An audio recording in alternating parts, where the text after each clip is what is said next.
Welcome to Tail Talk Grooming Chronicles with Hound Therapy, the podcast where we talk all things pet grooming, daycare, academy, and more. Hosted by Shannon and Tanya of Hound Therapy, serving pet owners across North Texas.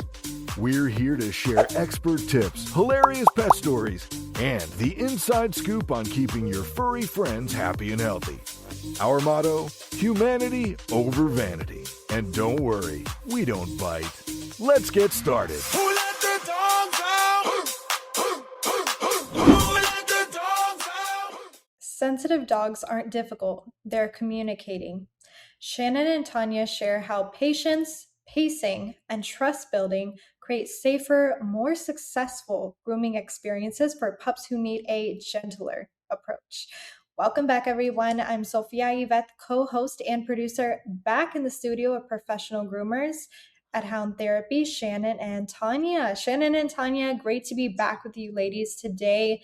Now, let's just jump right into this one.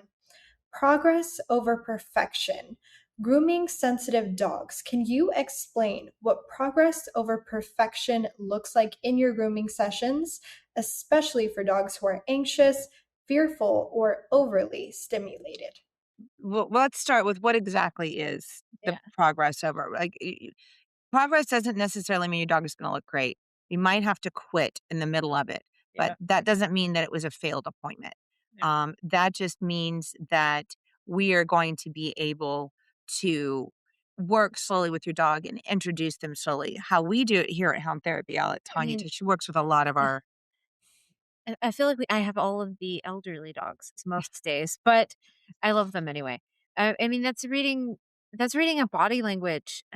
They are going to tell you what they like and they don't like, and they might not like it, but we can work through it. Let them take a break. Let them take a little breather for a few seconds, even if it's just a few seconds. It's enough to be like, it's enough to change that mindset. A reset.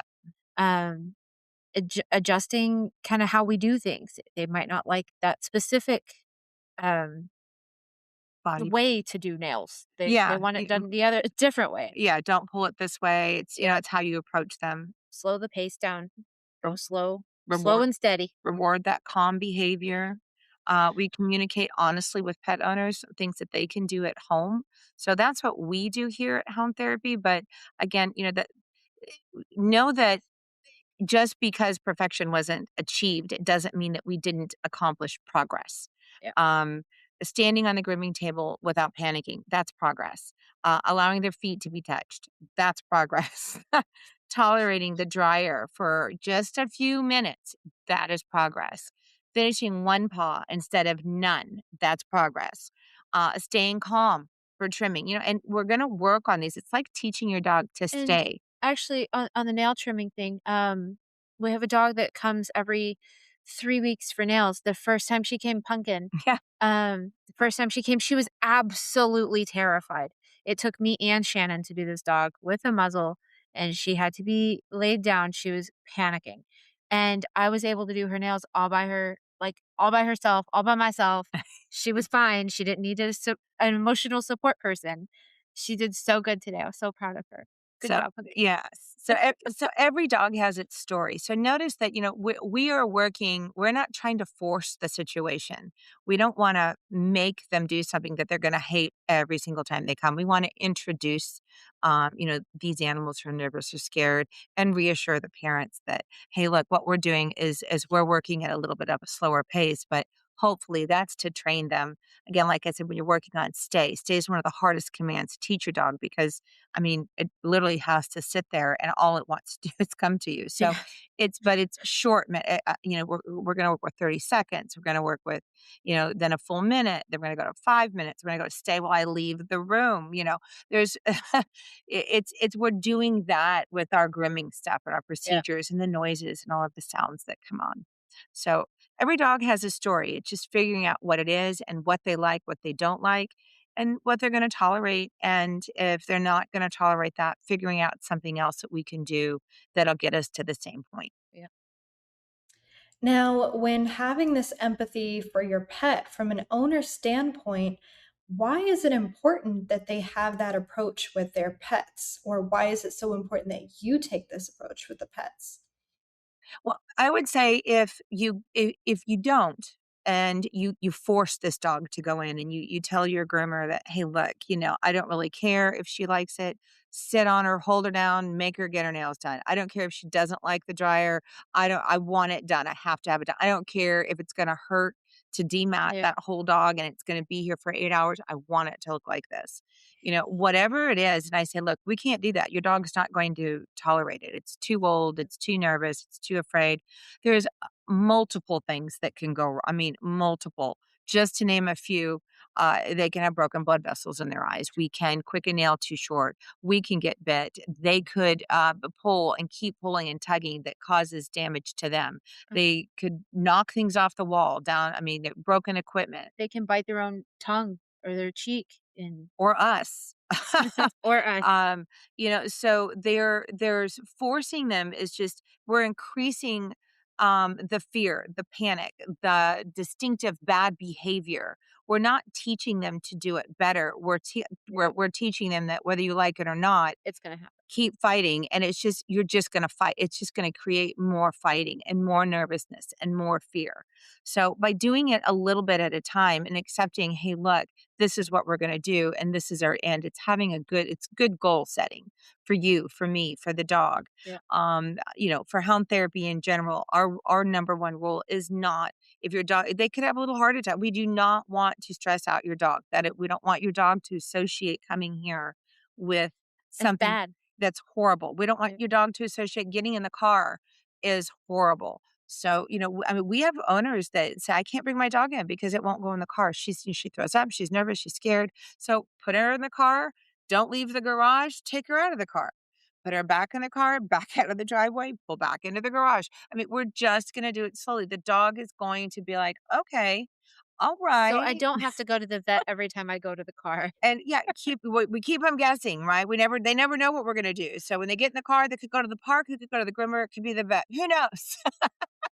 But we want them to be excited when they get in there. We want them to be excited when they come to the door. And not every dog is always going to be happy that they're getting groomed, but they're going to tolerate it and know that it's, hey, this is something that I've got to do. This is my life. And then Yeah. when they're done, they're usually ecstatic because they know that they've completed the They're like, "Oh, process. I'm done for another 4 weeks." And you can tell, you pull out that bandana, or you put on the bow, or you put the, carrot it on them, and they're like, "Oh, yeah, that means I'm we're done. done." That's when the tail starts wagging. Wow. So it sounds like what you're really talking about here is the importance of trust and a reward system. Is that right? 100%. Great way to put it. Yeah. Can you share a time when you had a pet and a dog owner come in and there was small progress that happened and it made this big difference for the dog over time? This might make me cry, but It might make us both cry. ah, we have an amazing client. And she just lost her dog. She actually ended up having to put Bruno down. Mhm. And he is one of the most special Wheaten Terriers that we ever had. He would develop these weird quirks, and we would get him to the point that he was a rescue dog. And he just didn't trust anybody except his mom and dad. He was Yeah. great at home. He was a wonderful dog, and he was good in here. It took a lot. She would bring a muzzle with him. Sometimes she would bring him in muzzled. We got to the point where he would come in, he would sit, he would stay, he would down, he would jump up on the table, and he would let us do everything except something, and it would change every single time. It would always be different. Just too smart Bruno. for his own good. He's like, "Ooh, now I don't want my face washed," or "Now I don't want my left "Oh, foot done." you can't do that," but no. And she would be like, "If you can't do that foot, then we didn't do it. We would do the others, and we would do it. We would work it back in the rotation. A month or Yeah. two later. Who knows? He was just kind of quirky. His owner really took the time and the effort. She walked him. She didn't put him with other dogs because he wasn't good with other dogs.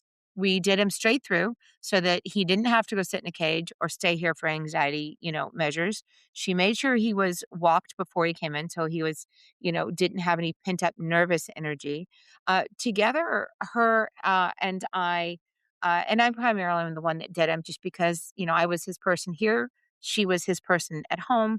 And we just kind of understood each other. And the three of us were able to work together for many, many, many years. Yeah. He ended up breaking a foot. I'm not sure how it happened, if he fell, but it eventually came to the point where he was untouchable. He was like, this wasn't enough. So for us, it was success in the fact that the time that he had here on earth was spent with compassion, and love. Oh, he was such an amazing dog. And nobody else would have taken this dog. I mean, nobody. He went to Even the right people. And he had the yeah. great, he Even was, his mother was like, "If I yeah. knew," she goes, "I'm not getting another dog." Yeah, he was an amazing dog, and he just wasn't long for here. He was older too, so, Yeah. I mean, she had him a good 7 years, and she adopted him when he was already older, so, Poor um, keeper. it was yeah, it's that for me is just kind of one of our Yeah. it's kind of a bittersweet because we know we did everything we can, but he had a great life while he was here, and seeing him go was very, very sad, but Mhm. he will forever be in my heart because he just was such a special dog. My condolences for Bruno. I'm sure he's Oh up in my doggy heaven somewhere. Yeah, growling. Talk about Bruno. Growling at me. Oh. And as soon as we Don't were touch my done, face he with was super Shannon. excited, yeah. And then he was crazy. Yeah. He was just a special little dog, but when he was sweet, he was so sweet. He was very sweet when he was sweet. Oh, well, thank you Mm. both for sharing your heart and your expertise. And we will see everyone back here next time. That's a wrap for this episode of Tail Talk with Hound Therapy. Ready to book your pet's next groom, daycare stay, or grooming academy tour? Call us at 469-367-0009. That's 469-367-0009 to schedule an appointment. Or visit us online at www.houndtherapy.com. Serving North Texas with expert pet care. Until next time, keep those tails wagging.